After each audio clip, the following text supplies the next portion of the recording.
Hi, everybody. I was going through some of my old record albums this afternoon because I got challenged to that deal where you're supposed to post 10 albums that influenced your life as a youngster. And I came across this album, Darby O'Gill and the Little People. So I think we're just going to listen today and enjoy Darby O'Gill. This came from, I don't see the year yet. Let's see. It's a Walt Disney Productions, and I don't see any year on it. So anyhow, that's, we're just going to listen to that. Hope you enjoy it. I don't know how long it is, so if it gets too long, don't worry about going off. Have you ever seen a leprechaun? Well, I have. My name is Darby O'Gill, and I live in Ireland, where they all live. Well, a leprechaun is like a little man who'd be about up to me knee. Fact is, many's the hour I've spent with the king of the leprechauns himself, King Brian Connors. Leprechauns are pretty valuable, you know, especially if you catch one. He'll give you 3 wishes to let him go. You can wish for gold, or health, or good crops, but most people wish for a crock of gold. That's what I wished for the first time I met up with King Brian. As I was saying, it wasn't just any old leprechaun that you wouldn't say hello twice to, but faith, it was Brian Connors himself, the king of them all, that I had my eye on. They can't escape, you know, as long as you don't look away.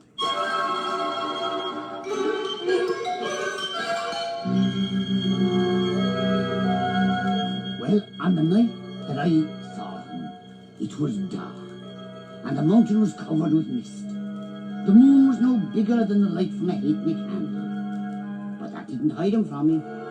There he stood under a white thorn bush with an angry little mug on him, and his face as fierce as fire. And before you could bless yourself, I had him, dead alive. He was an angry little man.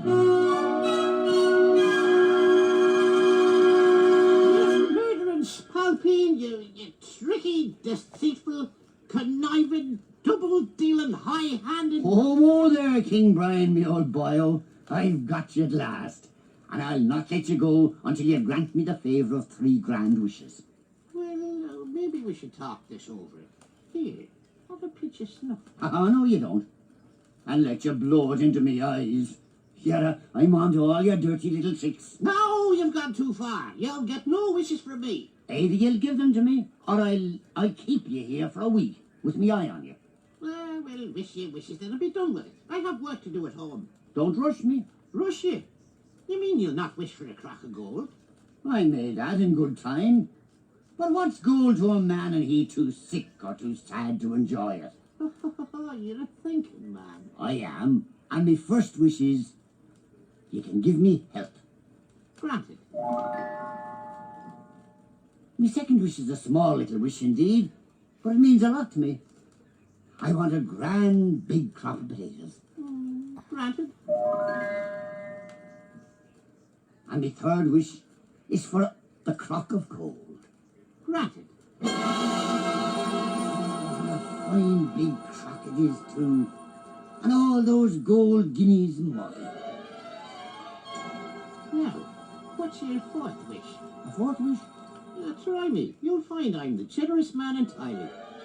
Then I'll be a generous man. I'd like a crock of gold the size of this one for my good friend Tom Kerrigan, and another for that grand man Paddy Scanlon, and another for that fine daughter of a woman, Molly Malloy. Is that your 4th wish? It is. 3 wishes I'll grant you. 3 great wishes are small, but ask for a 4th wish and you lose them all.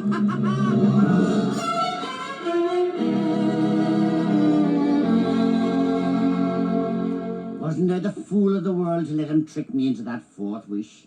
I knew better too. All my days I've been studying the little people, and I learned myself all about the leprechauns and their friends, the pookers, the animal spirits who live among the ruins on lonely mountains.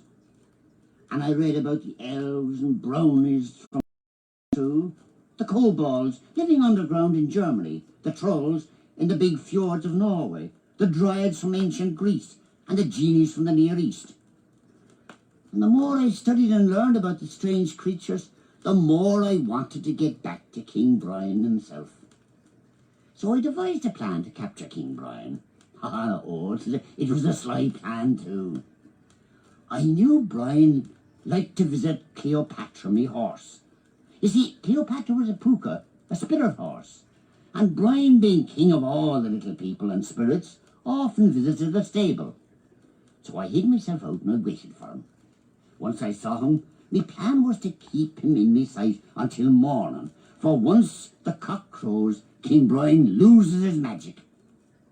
So I sat down and waited, and waited, and waited.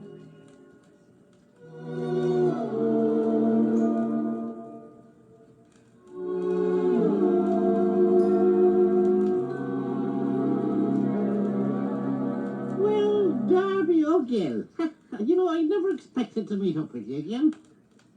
It's an unusual coincidence, isn't it? I just happened to be here in the barn, doing my chores, you know. At night? It's so busy I've been. I've no other time.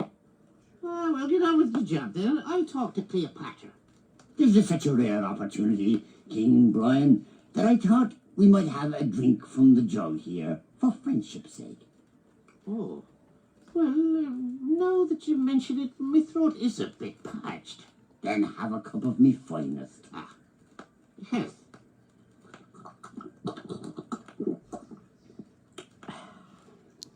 Health to you.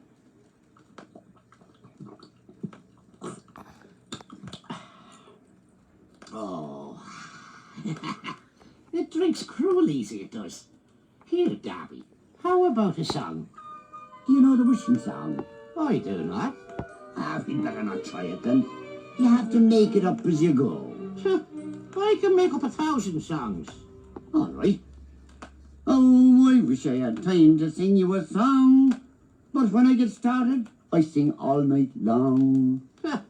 I can put a rhyme to that. Oh, singing's no sin and drinking's no crime. If you have one drink only, just one at a time. I wish all the rhymers were like King Brian Connors. When it comes to rhyming, he takes all the honours. Well, we sang verse after verse, and King Brian drank cup after cup of poteen. But not me. Finally, just before dawn, he said, "How many verses have we sung?" "Plenty." "Well, then, here's another. Oh, top of the morning to you, me bucko. Why, you wicked old devil. You're blue moaning for lack of a beating. You tricked me. You tricked me. Now I've got to get back to Knocknashita. Open your door. Jump through it. All right, I will. I know you can't work your magic in the day. I've got you now. Oh, we caught him. You murdering, deceitful, blind, staggering old Bullivan. Oh, when my strength comes back, I'll put an elephant's head on you, and you'll crawl on all fours and eat grass that won't nourish you till you shrivel up and die. Hullabaloo. Oh, good morning, Ginger. Nice kitty. Have you come for your breakfast? There's a tasty bit that I've no further use for. No, not me. No, call him off, Darby. Hey, King, why don't you shrivel him up and put a hump on his back? Oh, have mercy, Darby. Oh, spare me, I'll give you 3 wishes all over again. Do you hear that, Ginger? Go on, wish then. Well, I might wish for a crock of gold, or I might wish for long life, or I might wish for a coach and 4. Granted. I haven't wished any wish yet. I said I might. Well, get on with the real ones then. And since we've had such a grand night, you can have as many as you like. Yeah, that's good of you. 3 wishes you'll give me, big wishes or small. But if I wish a 4th, Sure, I'll have none at all. Oh, what a memory you have, you wicked old Scot. Now, before I can wish, I've got to talk to my daughter, Katie. I wish one wish to protect the other two. Now, my first wish is this.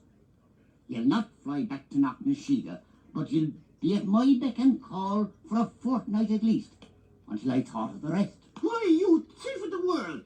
Never in 1,000 years has any man taken such an underhanded advantage. Ain't never in 5,000 years have you met so knowledgeable an adversary. Look, I am Brian of Knocknashega, and never will I... Here, Ginger, here, Ginger. No, take the cat away. Do you accept the terms of the first wish? I do. But how will I protect myself while you're making up your mind? Don't worry.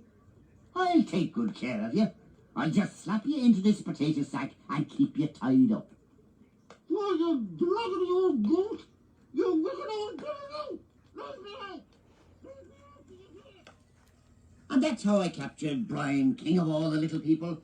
I carried him about in a sack wherever I went, even when I went into the fields to cut the turf.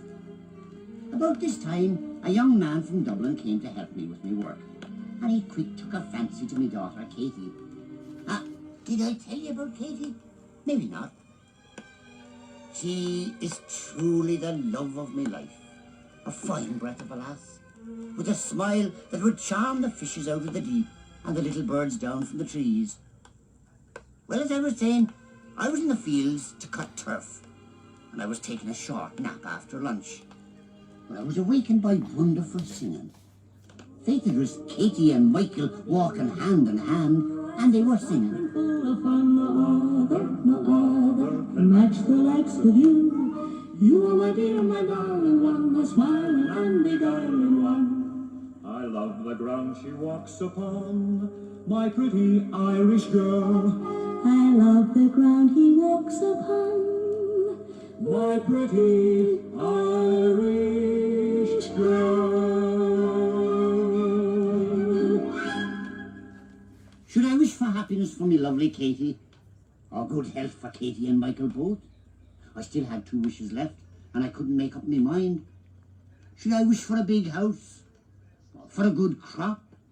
Finally, I decided to get help, and I took King Brian, still in the potato sack, to the Rathcullen Arms, a friendly public house where my closest friends often gathered at the end of the day.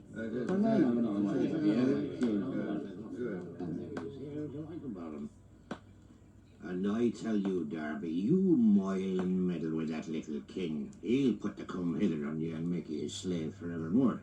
Am I a babe in arms? You are to the likes of him. 5,000 years old he is, and every year of his life he's learned a new trick.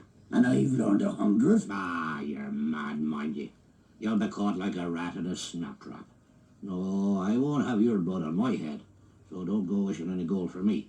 It so happens that I have in this here potato sack none other than King Brian himself. Yeah, when the sky falls, we'll all catch larks. King Brian is here to make sure my wishes are obeyed. If that's the way it is, give him room. Give him room. Oh, it's a lot of fooster. Fact is, I don't think I'll wish for gold. I mind when I was a young lad, knee-high to a sod of turf, me grandfather Tig, God bless him, told me there was only one man in the town that was happy altogether. The village idiot. Darby! Darby! Did your Majesty address me? What's all this speech-making? You're standing for Parliament. Can I get you a drink, sir? You can make a wish. Now get on with it. I know what I'd wish for, Darby. I'd wish for a grand big house on a hill, as big as the castle at Corn. How would you take care of it? Oh, I'd have the servants, too. Well, you didn't wish for them, nor the money to keep it up. You'd have a house on your hands as big as a church, and you as poor as a church mouse in it. Oh, no, did you hear that? Oh, he's got a head on his shoulders like Aristotle. Where is the King, Darby? I don't hear anything. He's here in the potato sack. Ah, go on now. There's nothing in there but a rabbit. Rabbit? You don't know beef from a bull's foot. Tom Kerrigan, you know he's in here. I know something's in there, Darby. It's about the size of a rabbit. Don't you hear him talking to me? No. No. I didn't want to show him yet, but I'll give you the first look. Get ready for a grand surprise. It's no rabbit. Gentlemen, meet His Majesty, King Brian. Well, what's the matter? Well, it looks like a rabbit to me. What about you, Tom? I saw a rabbit, Darby. But how could you? He's there. And a grand sight he is, with his little gold crown and his red beard and his two eyes leaping from his head like flames. Oh, I wish you could see him. Granted, and that's your second wish. Why, you tricky, deceitful, conniving, double-dealing Winner, and that's what comes of a man, not your 3-10 machinist, witch-finished and intellectual gladiator, 5,000 years old. I still have me third wish. And maybe me second wish is not all wasted. Now go ahead and make yourself visible to him. There, Tom and Paddy. You see him now? No. No, Darby. I am visible to him. You wish that they could see me, and see me they do. They see me as a rabbit. You're a cheat, and you're a liar. Watch out, Darby. There he goes. Oh, he got him Your Majesty. again. Well, right, Your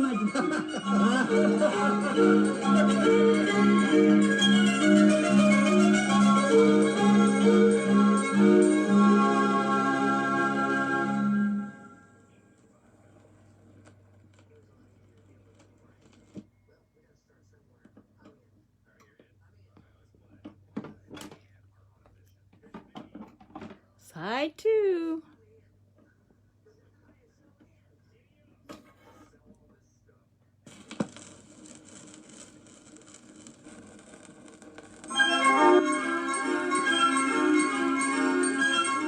When I wasn't looking, he jumped out of the sack and ran away. I ran after him, but he leaped behind a bush. I stumbled and fell on the sod. And all the time Paddy kept yelling, "Catch the rabbit, Darby."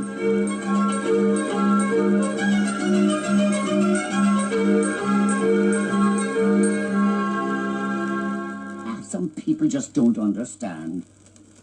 But I'd have a go at him yet. I was angry enough to catch him and hang a quarter of him from every beam in the barn. While I was looking for him, he was putting the comither on me, and I didn't realise it until it was too late. Just a few nights later, Cleopatra, my horse, wandered out on the lonely mountain Knocknashega. I went after her, never thinking that the scheming little heathen would be putting the comither. And it wasn't until the horse came to the ancient castle ruins that she turned, and she changed right before me eyes into a puka.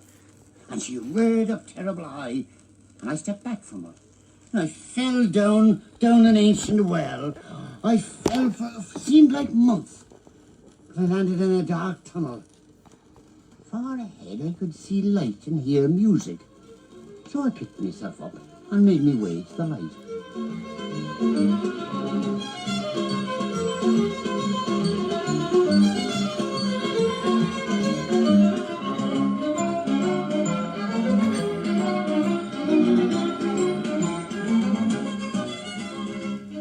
There before me was a wondrous throne room.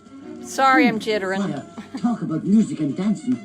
I've never seen so many little people singing and carrying on. Kelpies and nixies, pixies and sprites, Oreads from the hills, and of course all the leprechauns, dancing and riding up white steeds. And the room itself was a wonder. Rotten with gold it was. Gold-crusted ceiling and huge chests of jewels on the floor. And there, sitting on a wondrous throne, was King Brian himself. Well, Darby O'Gill. You're as pleased and delighted I am to see you again. Thank you, sir. You've a grand place here. Well, it does well enough. Sit you down. Sit? On where? On that big chest. Go on, drop the lid, man, and sit down. It's only an old chest full of jewels. Oh, look at them. Diamonds and sapphires and rings and brooches. Enough to make every farmer in County Kerry as rich as Midas himself.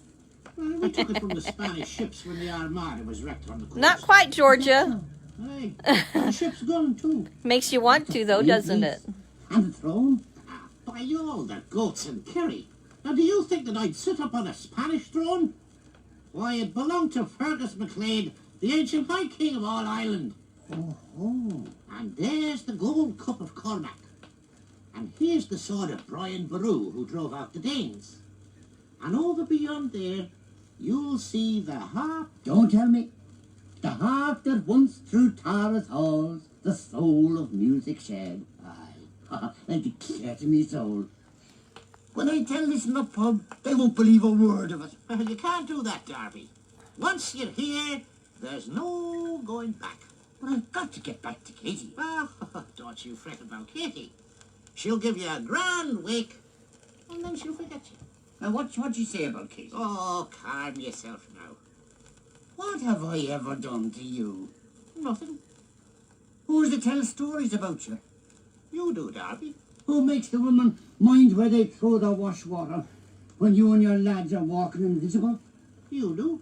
And makes the men tip their hats to you, respectful to every furl of dust? You. Ah, you've done grand, Darby. So you put the commither on me. That's how you pay me back, you ungrateful, liggering little franny. Ah, your heart's as cold as a wet crisp. No, you listen to me. I heard what they're saying about you down at the pub. I was there, you know. 'Twas you made me the laughing stock. You been a rabbit. Or do you think it was easy? It was for your own good, Darby. You know, afterwards I got to thinking.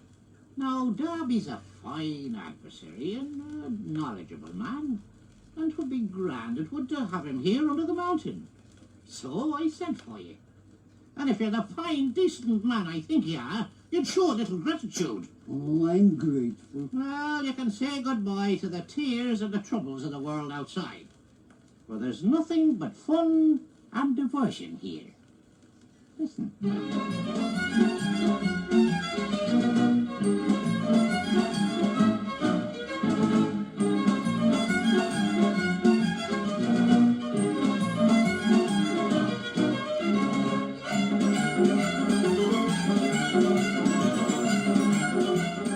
Once I was in the Magic Mountain, I was never to leave, or so said His Majesty King Brian. Of course, I could use my third wish to escape, but I didn't want to do that. So I got a wicked little plan in my head of how I could get out of the mountain. I remember what my grandfather Tate told me. He says there was 3 things the little people were mad after: dancing, whiskey, and hunting. So I says to King Brian, says I, fetch me a fiddle, and I'll play you a tune.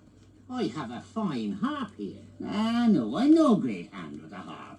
But give me my old fiddle, and I can play a tune worth going a mile of ground to hear. Grand, grand. Now, if you'll just be showing me the way out, I'll run home and get it.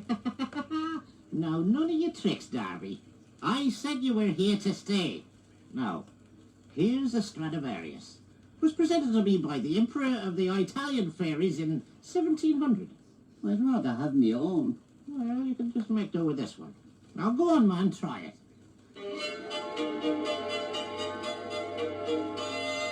Go ahead. Give us a good tune. My grandfather Tate told me the little people were mad after hunting. Well, he wasn't far wrong.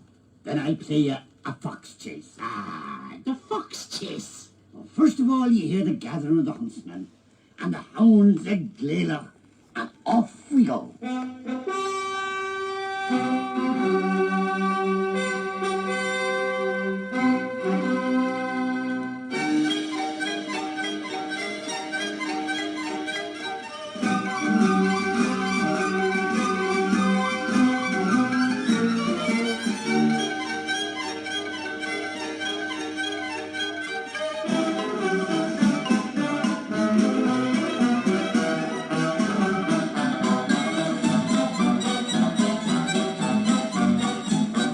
Was working. I knew if I could get the little people off on a fox chase, I'd get out of the mountain. While I was playing the fiddle, they were riding the fine white horses around and around. They were dancing and jumping off the cannon, and the horsemen were swirling about my feet as they jumped. Faster and faster they rode, and faster they danced, until suddenly the entire side of the mountain opened up, and they went riding out into the moonlight. Tally-ho, they cried, tally-ho! And soon they rode out of the mountain and left me alone in the cave. Quickly I put down the fiddle and began stuffing gold coins and jewels into a sack. Using my hands, I scooped up almost all the guineas. Then I started towards the opening in the mountain. I could hear the little people chasing the fox. Far away they were. I dragged the sack towards the opening in the mountain. Oh, I think he's going to I get was caught almost there again. when-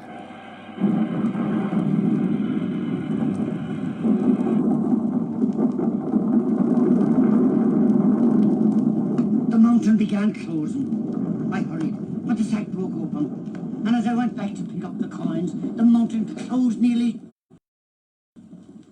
I dropped the coins and rushed to the wall, but it closed tight. I clawed at the stone and pushed and shoved. A terrible fear came over me. Fear enough to turn a man to frog's jelly. Then I called, "Brian, let me out. This is my third wish." And the next thing I knew, I was lying on the ground near the well, and Cleopatra was standing nearby, calmly chewing the tufts of grass growing between the stones. I was cold and aching all over. Then I saw him again, King Brian. You let me down, Darby. I could not deny you the wish. But nobody has ever been inside the mountain before and lived to tell it. You got me there by trickery. Aye, and you nearly got out by trickery. Darby, you're not long for this world. Your Majesty, you wouldn't call the powers of darkness. 'Tis out of my power. Already they're on their way. Oh no!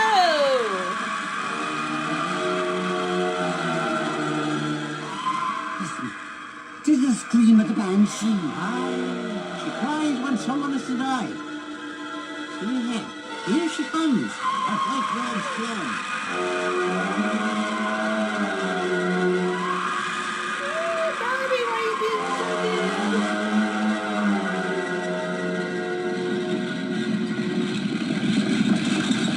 Behind her, the Costa Bower, the death coach, drawn by 6 black horses, and driven by a coachman with no head.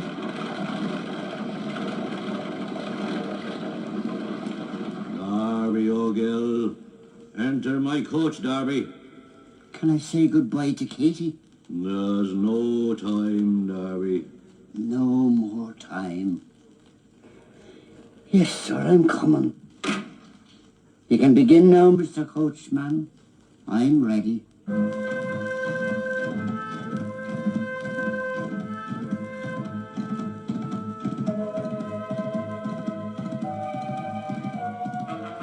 As I rode away in the black coach of death, suddenly King Brian appeared beside me.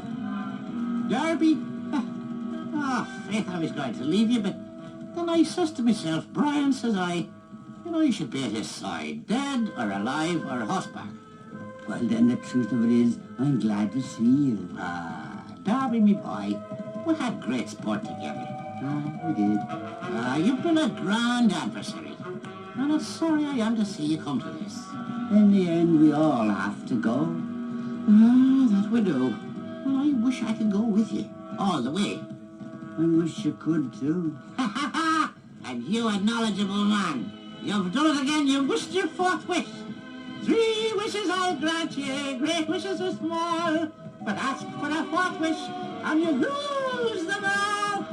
Goodbye, Darby, my friend. Goodbye.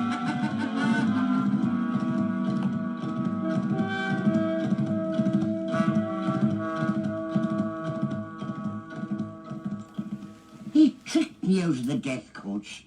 And a greater favour no one could do for a man. They say I've seen the last of him, but I wouldn't make book on it. They won't have him up in heaven. He's a fallen angel, you know, and the devil himself couldn't hold him if he had him on his fork. Many of you may not believe what I've told you, but it's true, every word. Listen yourselves some darksome night, and you'll hear them, the little people, dancing and chasing. Listen closely. Maybe you can hear them now.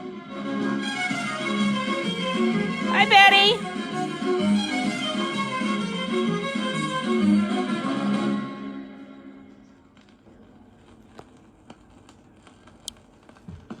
Well, so I guess we learned not to be greedy with our wishes, except unless you're going to die. Then you make your fourth wish and do away with all the other wishes before that.